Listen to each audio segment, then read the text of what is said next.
I think the first principle is just learn and grow, learn and grow, learn and grow.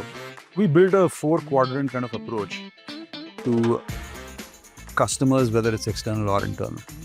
So we have 3 simple principles, which is do the right thing, learn and grow, and be the best. While you provide a luxury setting in terms of experience and delivery, you're actually giving them value for money. And everyone loves value for money.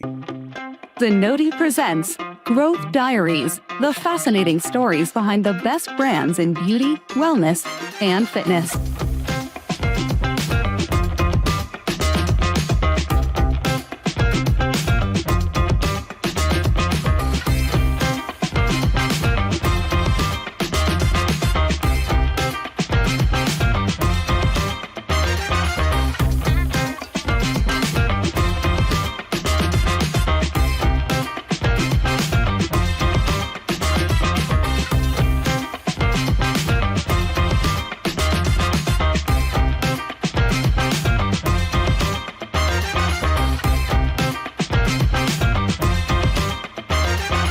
Some businesses follow a formula, others break the mold. Today on Growth Diaries, we're talking about one such transformation. How a small herbal beauty clinic founded in a Bengaluru home by a visionary woman evolved into a leader in beauty, dermatology, and wellness. At the heart of this evolution is Sahil Gupta, an engineer turned entrepreneur who didn't just inherit a legacy but reimagined it. With a background in civil engineering and a consulting career at Ernst & Young, Sahil's path seemed set for something entirely different. But when he stepped into Bodycraft, he saw an opportunity, not just to continue what his mother built, but to scale it into something extraordinary. Under his leadership, Bodycraft has grown to 25 plus locations, blending luxury salon experiences with cutting edge skin and wellness treatments. So, how does someone transition from engineering to beauty? How do you scale a family business without losing its soul? And what does it take to innovate in an ever evolving industry? This is the story of Bodycraft and the visionary driving its evolution. Welcome to Growth Diaries, Sahil. So, thanks for making the time to share your story with our viewers. Okay. Thank you so much for having me, Sudheer. Great. It's a pleasure. Yeah, thanks. So, I thought we should really start, although the story is all about how you've grown this business, how Bodycraft has become this big chain. We should start at like the original story. I remember you mentioned to me about your mom and how the roots of this actually Bodycraft started. So sharing as to what originated in the first store coming together would be a good story before we get into the growth of Bodycraft. Sure. Yeah. So whenever I start with the Bodycraft introduction, I think what I put forth first is that we are truly a family-run business, right? My mother started this business as a first-generation entrepreneur back in the day. I think this was early 90s, where she was an army wife. My father was in the Army Medical Corps. We traveled across the landscape of India, and in the time that she had, she wanted to pursue a hobby and a passion, and I think that's where she found her calling as well. She joined the Shehnaz Hussain Institute to do a course in beauty. And got very interested in it. Started practicing across the various army officers' institutes after her course, where she would provide therapeutic skincare. I think Shehnaz Herbal was a pioneer at that time. And that's where she started. We kept doing this across the multiple cities that we got transferred to until we landed in Bangalore. And I think that's where we set our roots. She started again in the army campus, past a certain point in time, moved out into a commercial space, supported a lot by her customers who were essentially friends at that time. Right? It was a very organic, homegrown kind of setup. And that's how the brand, the first establishment, everything got, coined and executed. And then from there on, I think it was just the natural kind of evolution of Bodycraft and its DNA, where my sister, got inspiration, followed in her footsteps, went outside. She learned hairdressing skills at the Sassoon Academy, came back, started off the hair side of the business. They kept building it out through that one small store that she had initially put together.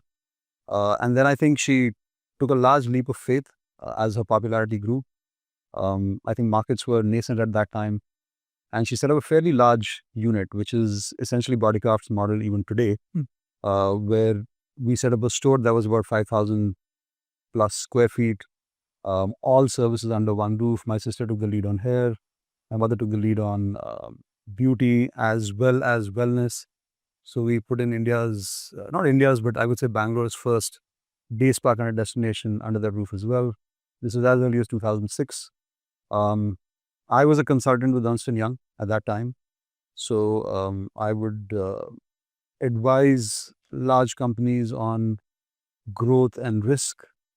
And Okay, we'll come to your thing in a minute. sure, So it's very interesting. So the business was founded, and I think many successful business get founded when there is, some core passion and a true need, not like, oh, there was a lot of money, let's go build a big business. Your mom was like just simply passionate. Yeah. And you told me also that the army base wasn't okay with outside people coming in. that's true. There was demand for her work, and she said, okay, chalo, let me go do something because there are people asking for me. Yeah. And I think it's nice to see, I think some of the most successful brands start that way where, somebody has a passion and is Oh, yeah, absolutely. She would work 7 days a week, 10 to 12 hours a day. And she was absolutely driven. I wouldn't see any fatigue. She'd manage home and us alongside of this. So, yeah, absolutely true passion and grit, I would say. great. So, and you said your sister, of course, went off and learned all the hair skills, went to Sassoon Academy and came back, and they were both were. So, you, of course, on the other hand, were nothing to do with beauty and hair and skin, etc. So, how did you get roped in by your mom and sister? I was a brick and mortar guy. I was a civil engineer. I worked with a large real estate development company in Bangalore. Um, got a little jaded with that after 3 years at the site. Went, did my MBA, got into Ernst& Young to work with their real estate practice. I was in Bombay initially, and then I got posted to Bangalore. And that's when I started understanding the business alongside of course, the work that I was doing at EY. And I think the turning point was where I felt that, we dished so much gyan across the table and advise companies on how to scale, but we don't necessarily completely handhold them or do anything, by ourselves to facilitate that. And I mean, it took me some time. There was a fair amount of conflict, but then I finally kind of, plunged into it, got my feet wet. Um, and yeah, I think that's where my story began. And since then, of course, you've been really driving the business side of things, but you've had the support of your sister and your mom as Yes, you've of been course, building yeah. out the business. And I think that's very common that you always have two ends of it. Somebody is owning the business and driving the business side, and somebody who owns the creative skills and all the technical skills and builds the front end of it. Yeah. Thing. So I think there's an art and science to everything. And art, passion, everything on trend was what they did. And I tried to apply management principles to an industry that was fairly young at that time. And that was my passion, to really structure the business. And So in your business, like one of the unique things about your business, I know is because I started Tangerine around the same time, yeah. and I had this big footprint salon, spa and salon that I was trying to build out, and so you've actually tried to scale this business with a big footprint, right? Each store is big. Most spas I know, day spa destinations are smaller in size and scale. So tell me, what did you have to figure out? Saying, operationally, I know you're super passionate about checking what happens inside your spa. What kind of things do you put in place to feel confident that, hey, such a big spa can operate smoothly every day? Yeah, so I think there's so many dynamics to our business, right? Most importantly, I mean, the customer at the center of it all.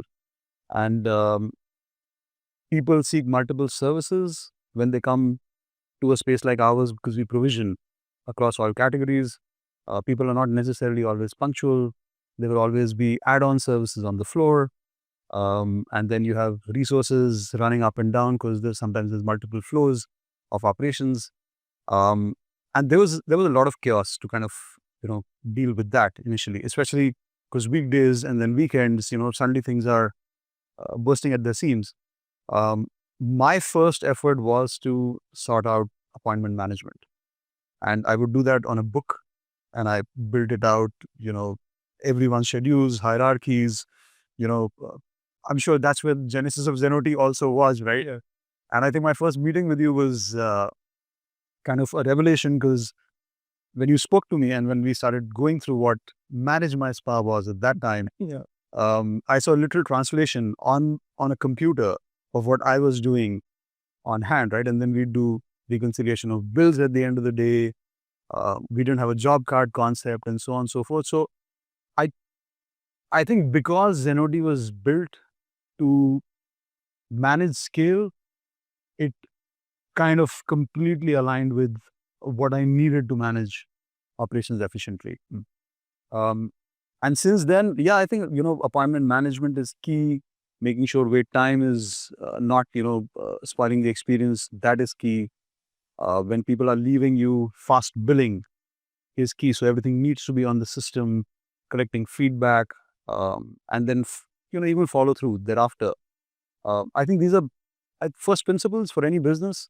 It's just that our environment was complex and the industry was not very organized. So that's what I contended with at the start, and that's what we solve for even now. I know it's Quite an frankly. interesting coincidence because you're right that we built Zenoti primarily with a focus on this large kind of operation Yeah. footprint, and even to this day, the most of our customers are those who have very busy operations Yeah. inside the store. Yeah, great.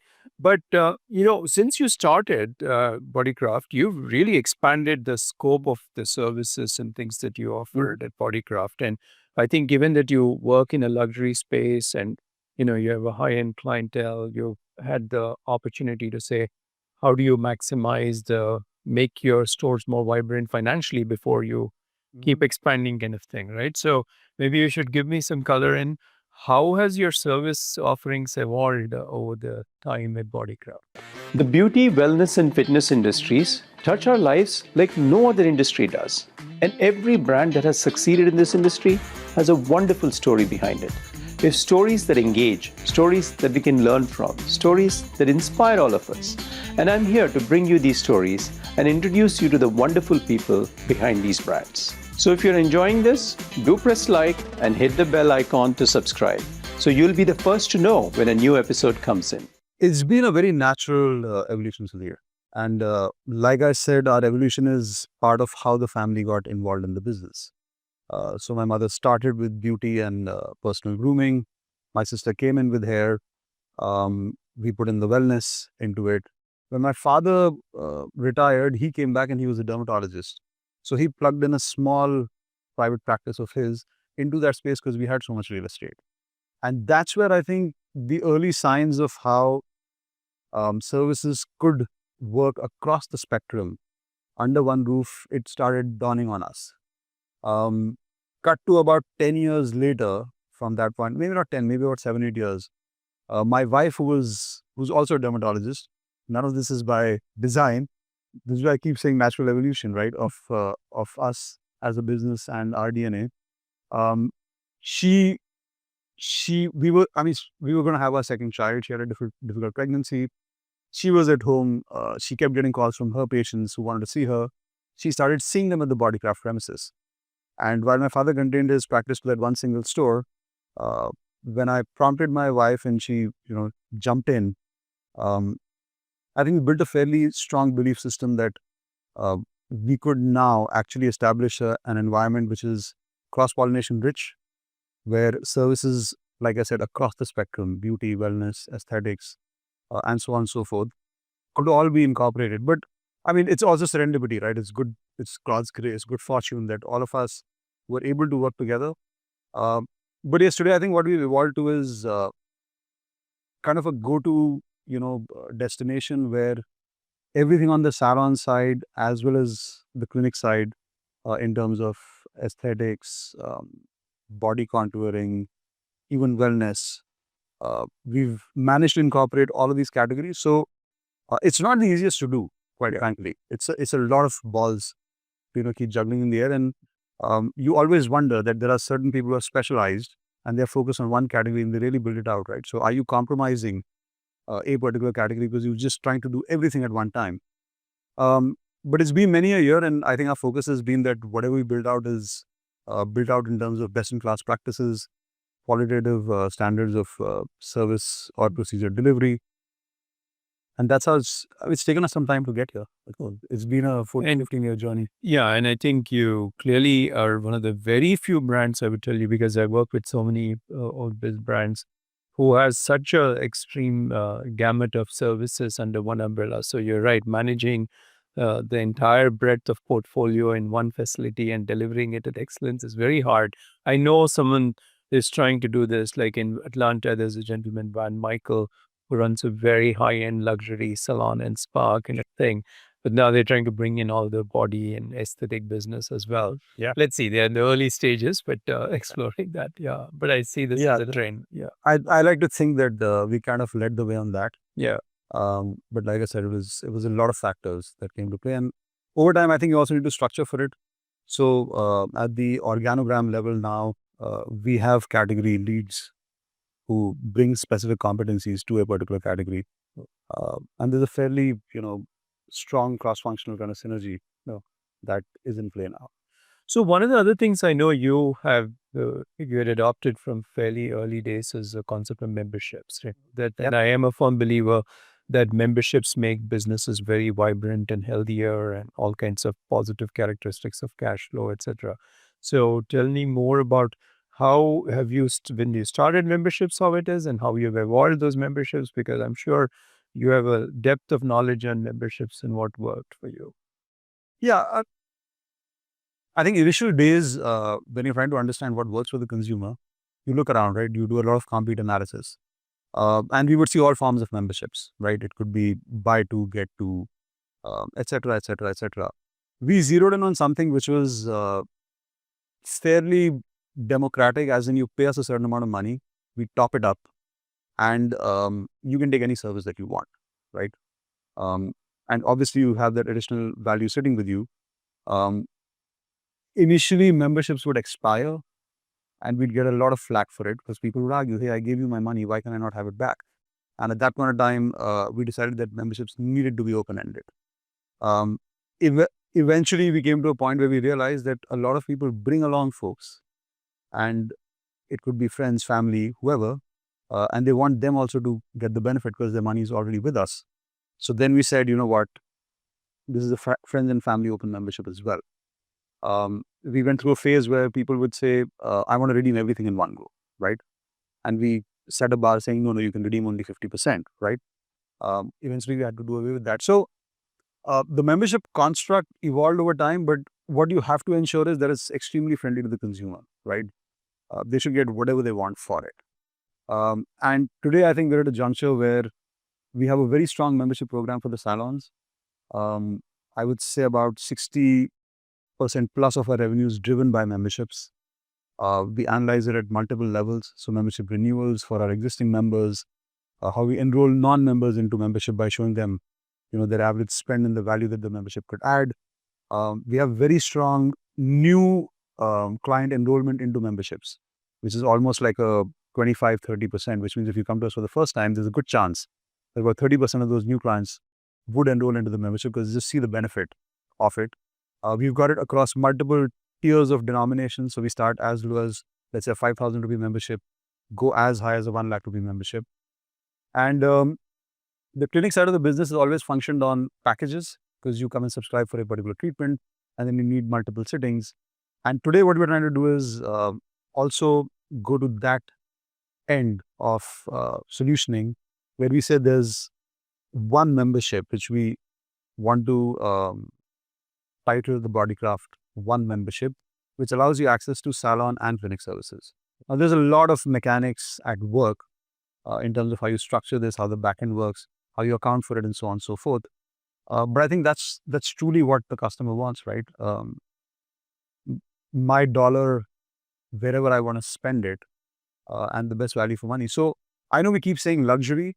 I would say what memberships do is that while you provide a luxury setting in terms of experience and delivery, you're actually giving them value for money.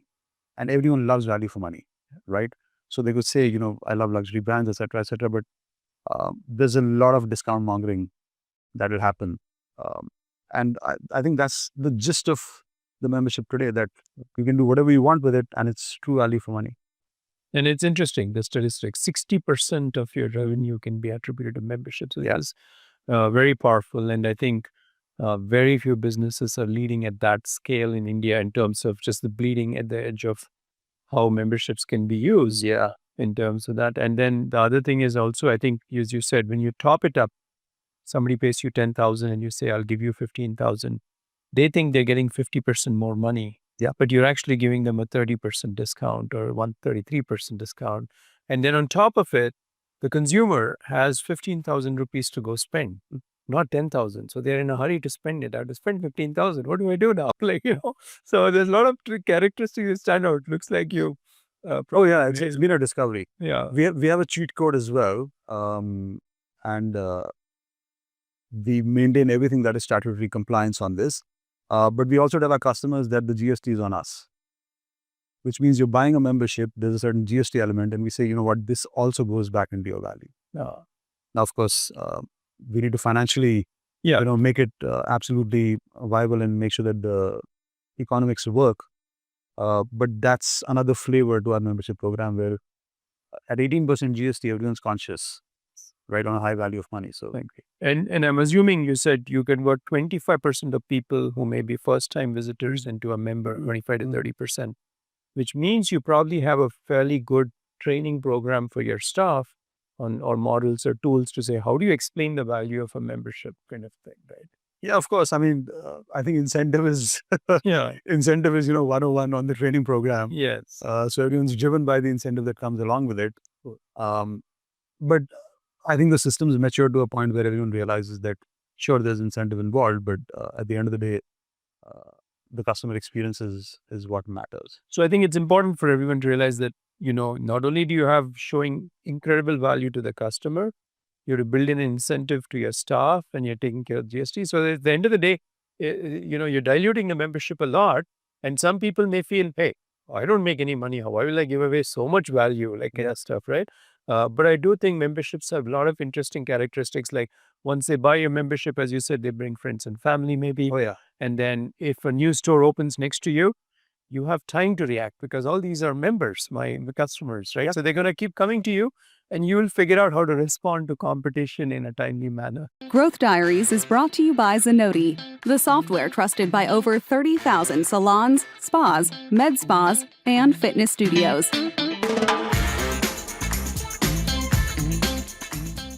Yeah, and Sudheer, as distribution goes up, right? So as you're dispersing across micro markets, the membership is also a comforting factor for someone who visits multiple locations. So you're at work and you need to go to a store nearby. The same membership is applicable over there. Yeah. Today we apply the same membership. You can buy a membership at a Bodycraft store, and we have franchises, and you can redeem it at a franchisee store as well. So that convenience, I think, is a big hit. Also. Cool. So you were talking about franchisees. So talking about your growth of stores, I know for a long time, I think you stayed in Bangalore as the main area. This was the hub for you. And, that's where I met you first. Give us color as to how big did you grow in Bangalore first and how did you approach your expansion outside Bangalore? Yeah, so there's multiple facets to this. We raised some external capital past our organic growth, which is, I think, a 6-7 year run for us. We would open one store at a time. So one store, one financial year, primarily through accruals and some amount of debt. And then we realized, you look around and you see a lot of people expanding, and there's various models of ownership that come into play, right? So we went the route of external capital. We raised some external capital, which was primarily to build out more stores and expand Bodycraft's footprint beyond Bangalore. So I think in about 2015, Bangalore was a certain size, and we said, hey, you know what, the brand could succeed in other geographies as well, and we see a lot of other people doing it, and let's take a crack at it. And that was our first kind of venture outside of Bangalore when we went to Bombay. So we did a lot of recce, evaluated all geographies in India, evaluated Dubai as well, zeroed in on Bombay, and started there. And I would think that was a lot of our learning phase. Because the first time around you do this, suddenly there's a lot in motion outside of your business as usual, right? Um, and that's where a lot of your control measures or mechanism comes into play.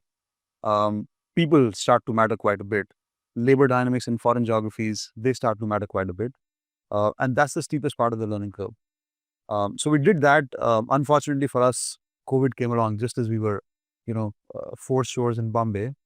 And then again, I think that was crisis turned into opportunity for learning at that point. So we pulled back um, and had to close a couple of stores in Bombay as well.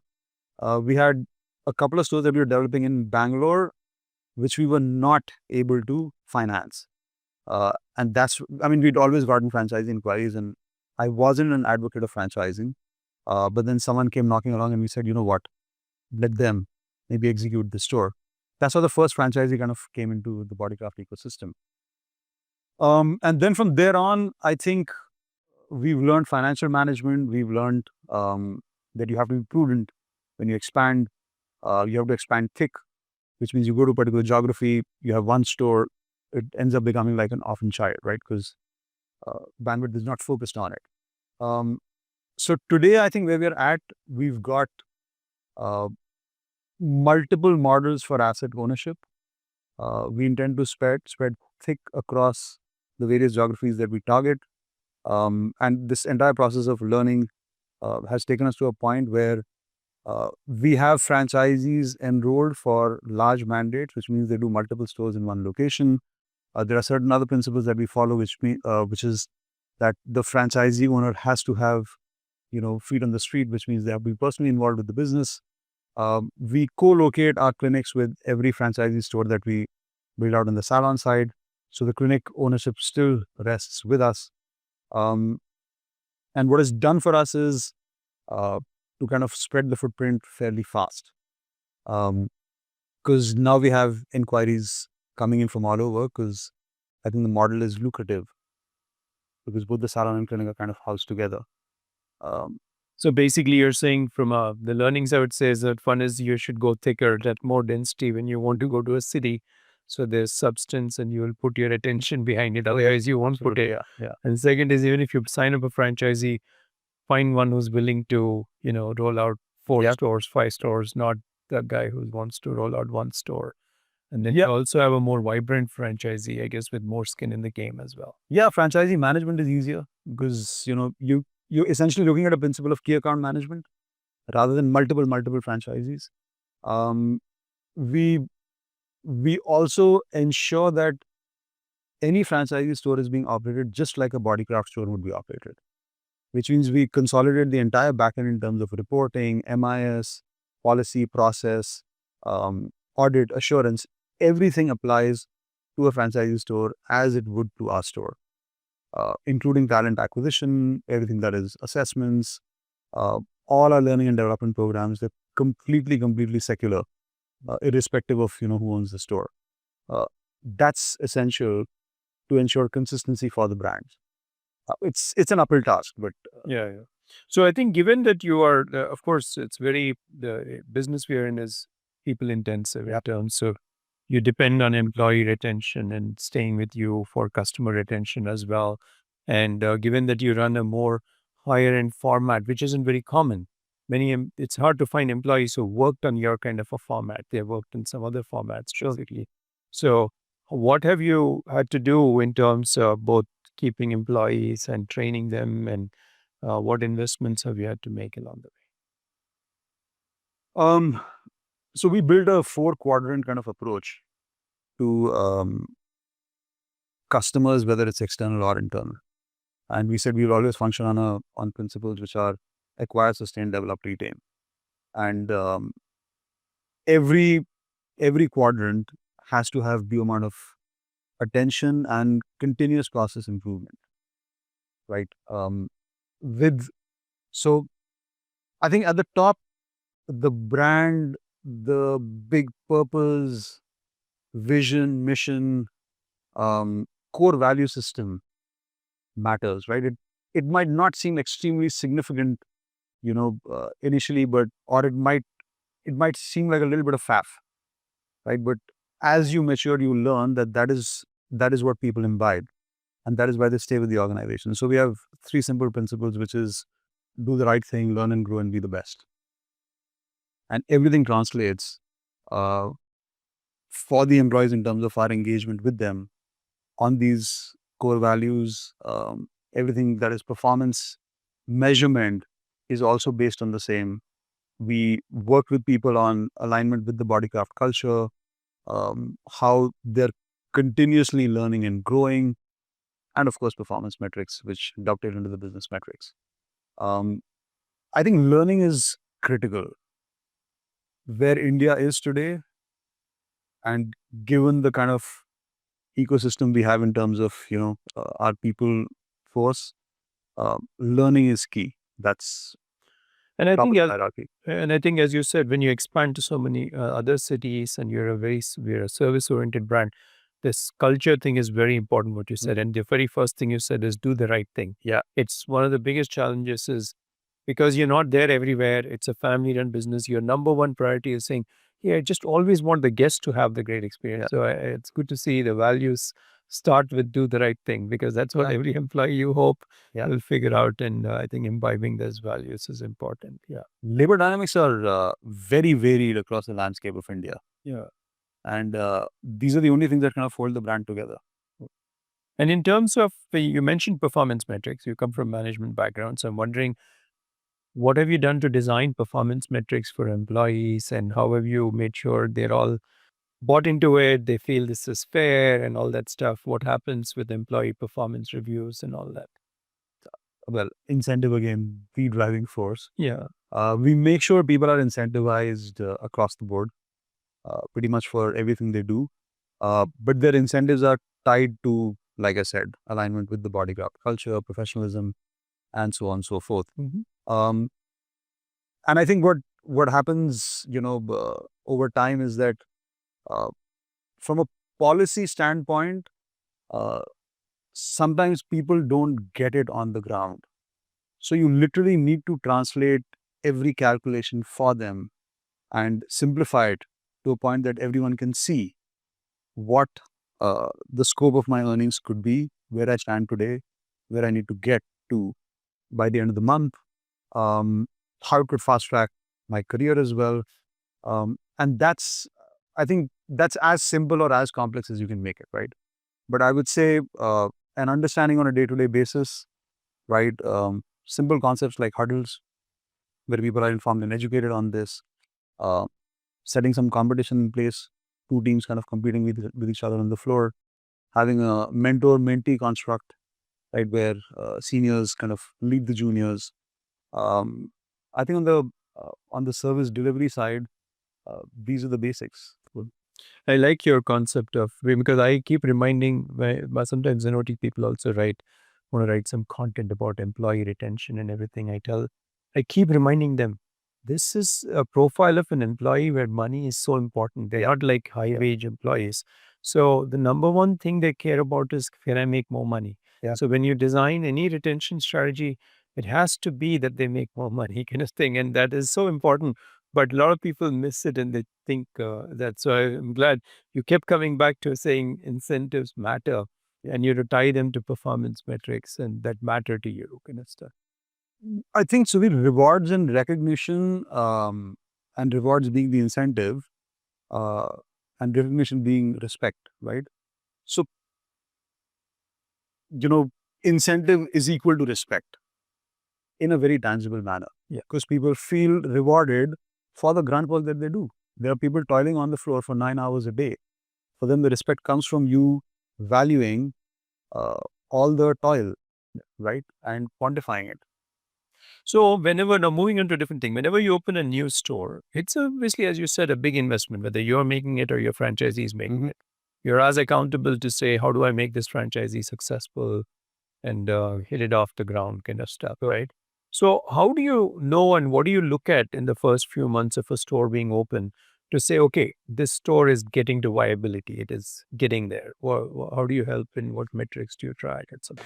The beauty, wellness, and fitness industries touch our lives like no other industry does. And every brand that has succeeded in this industry has a wonderful story behind it. We have stories that engage, stories that we can learn from, stories that inspire all of us.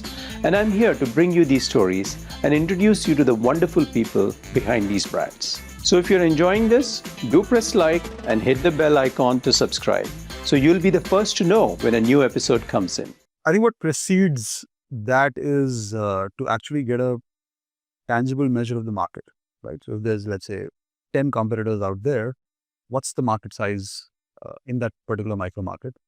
And how much of it do you intend to acquire over a 3 to 6 to 9 month period in order for the business to break even and then start working towards payback, right?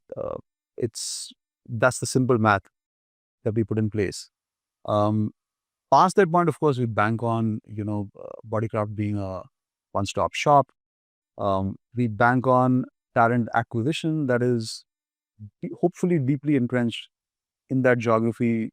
So we know that they have, ready client rosters.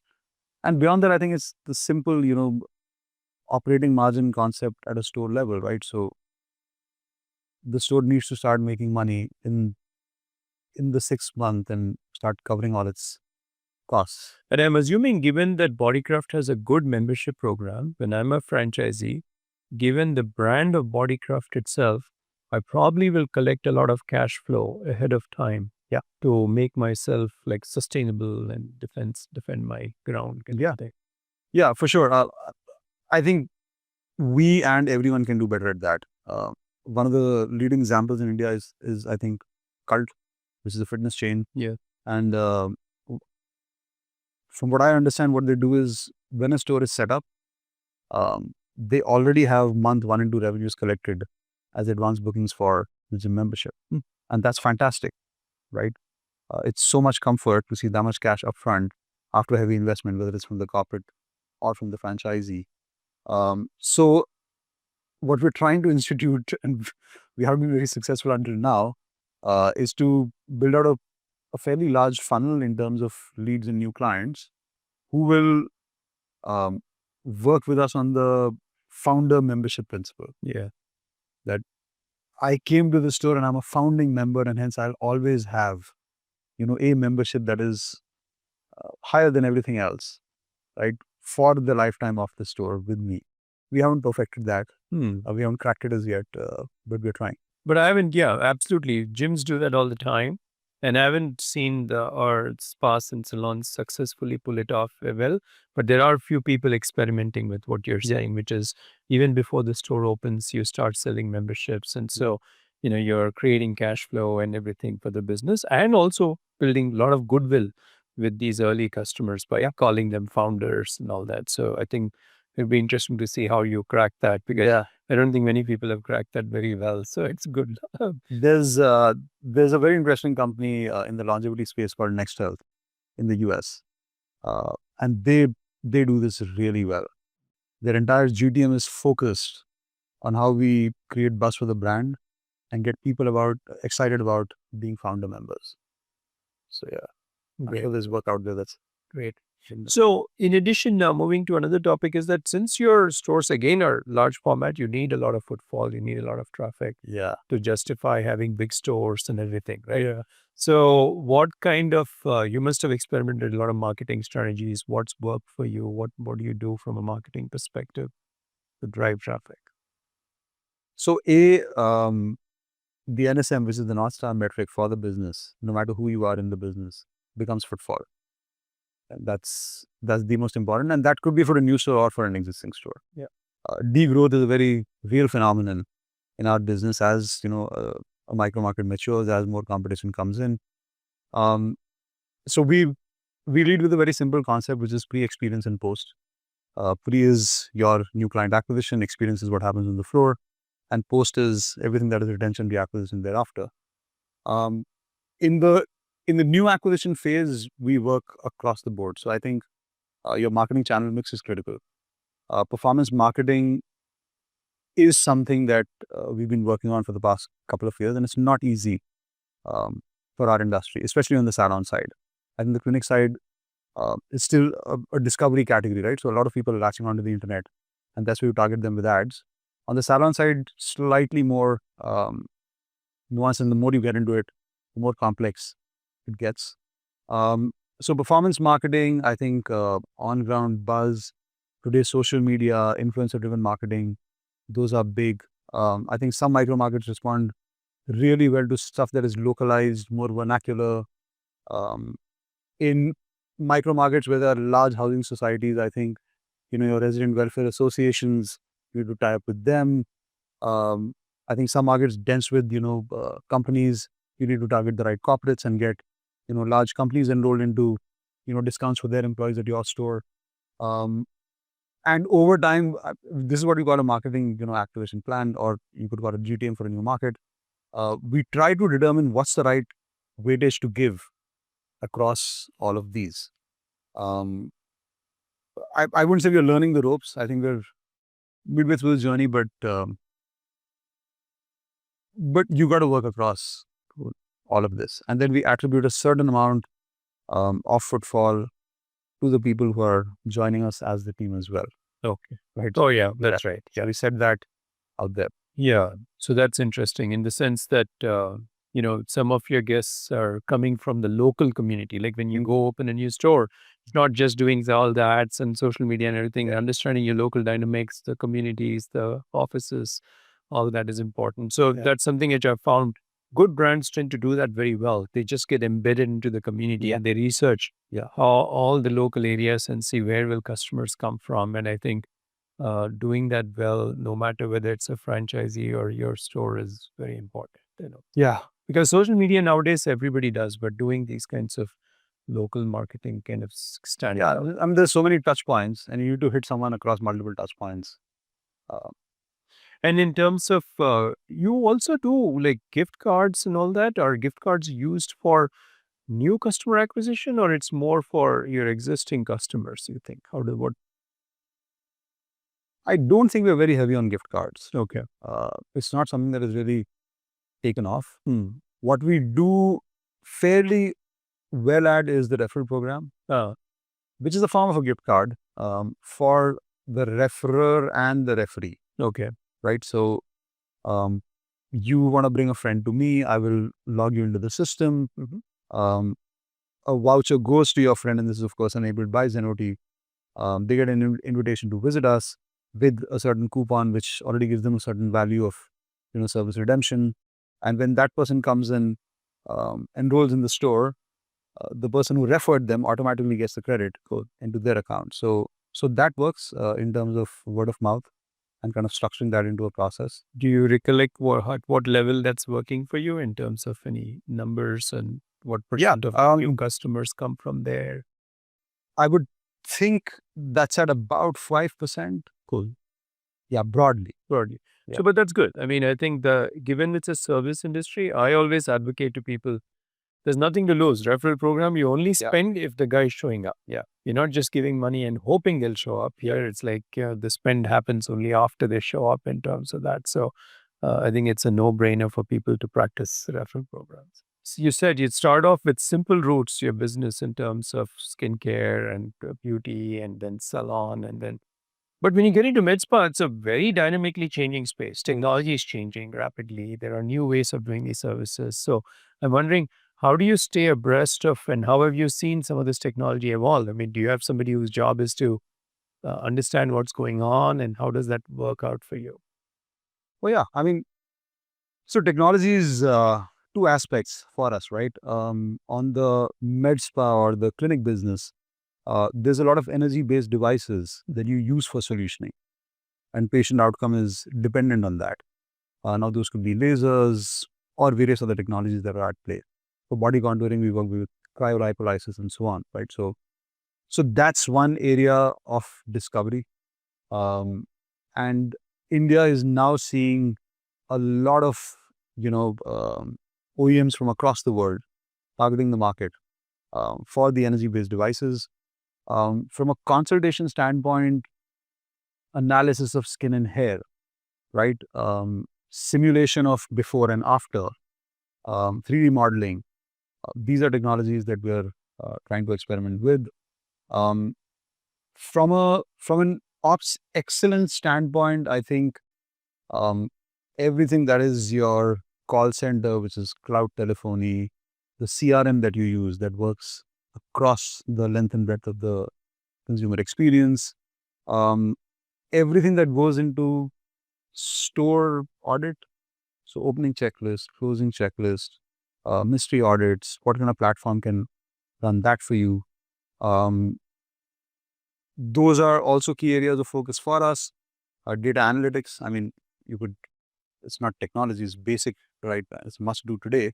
But data analytics, um, translating into a narrative, I would say, is really important, because you can throw a lot of data out there, but what you need is for someone to understand what the story is about and kind of buy into it.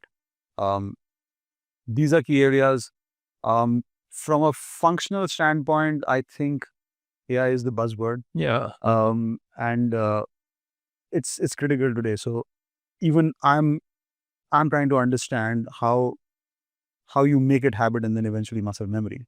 So today I'll take my phone and instead of typing, I will just read out what I want to say. Yeah. If I have to send out a long email, I'll just pen down my thoughts and then ask, Gemini to kind of structure it.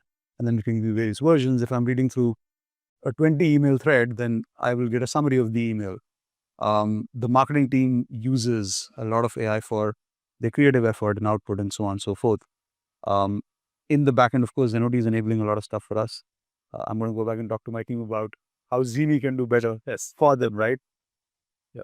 So it's interesting. AI is, as you said, absolutely the big change, game changer. And even in, you said this whole before, after simulations and all, I think there'll be a lot of innovation with AI in that area, which may help clients visualize what service they want to sign up for. The patient journey is a critical area of focus for us, because we are talking about pre-assessment. We are possibly talking about blood work and biomarkers. We are talking about the entire consultation process, the treatment plan, the SOPs that need to get followed through on that, post-procedure follow-up.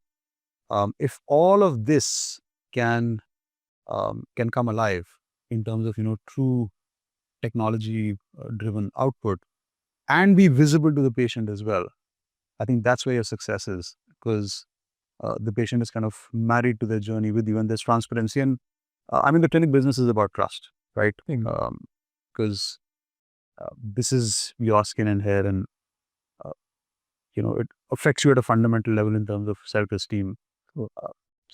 Given Zenoti was built with Tangerine in mind and all that, I need to make sure our product guy follows you on the clinic front to understand what else is there, because there's a lot of new things you are trying to do, which I would love for our product to be able to support. It's a lot of work. Yeah. For the MedSpa business, I think we're still immature, because a lot of the practitioners don't necessarily study formal cosmetology in the commercial aspects of aesthetics. What they study is disease, right? In their courses, the medical courses. So how do you ensure standardization of solutioning and patient outcome? That's a very large area of work for us right now. Great. So I wonder, since when you look back at your journey of building Bodycraft, is there something that stands out that you might do differently if you went? Growth Diaries is brought to you by Zenoti, the software trusted by over 30,000 salons, spas, med spas, and fitness studios.